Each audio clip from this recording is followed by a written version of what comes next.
Parents की salary 8 lakh से ज्यादा है और फिर भी बच्चा ओबीसी रिजर्वेशन ले सकता है। ओबीसी रिजर्वेशन में एक कॉन्सेप्ट है क्रीमी लेयर का। सिंपल लैंग्वेज में समझाती हूँ। ओबीसी कम्युनिटी के अंदर सोशली एडवांस सेक्शन है, उनको रिजर्वेशन से एक्सक्लूड किया जाता है। करंट सिनेरियो में जो सेंट्रल क्रीमी लेयर का फ्रेमवर्क है, वहां पे एनुअल इनकम की सीलिंग 8 लाख है। इसी इशू से रिलेटेड मार्च में सुप्रीम कोर्ट के पास एक केस आया। गवर्नमेंट एम्प्लॉयज के केसेस में पोस्ट या फिर स्टेटस देखा जाता है। जिनके पेरेंट्स अब प्राइवेट सेक्टर में काम करते हैं या फिर पीएसयू में काम करते हैं, उनके बच्चों को कई केसेस में ऑटोमेटिकली क्रीमी लेयर डिक्लेयर कर दिया जाता है उनके पेरेंट्स की सैलरी के बेसिस पे।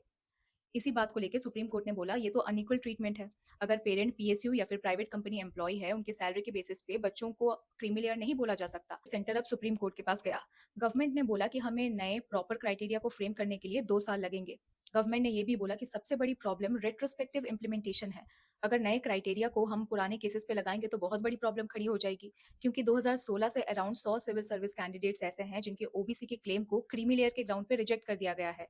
अब अगर पुराने केसेस को हम रीओपन करेंगे तो आईएएस, आईपीएस, आईएएफएस, इनके रैंक, सर्विस एलोकेशन और इनकी सीनियरिटी तक हिल जाएगी। गवर्नमेंट ने कहा कि हम सुप्रीम कोर्ट के डिसीजन को सपोर्ट करते हैं। सुप्रीम कोर्ट का जो डिसीजन था कि भाई एनुअल सैलरी के बेसिस पे किसी को भी रिजर्वेशन से एक्सक्लूड नहीं कर सकते, इस डिसीजन को हम रिवर्स नहीं करना चाहते। पर हमें इम्प्लीमेंटेशन के लिए ऐसा एक प्रैक्टिकल सोल्यूशन चाहिए जो ओल्ड सिलेक्शंस को डिस्टर्ब ना करे। तो सुप्रीम कोर्ट ने इस मैटर को 1 सितंबर को लिस्ट करने के लिए एग्री किया। अब तक आप लोग बताइए, ओबीसी क्रीमी लेयर को डिसाइड करने के लिए पेरेंट्स का एनुअल इनकम का क्राइटेरिया सही है, या फिर कास्ट बेस्ड सोशल डिस्क्रिमिनेशन को मेजर करने के लिए पेरेंट्स की जॉब या फिर स्टेटस भी इक्वली मैटर करती है?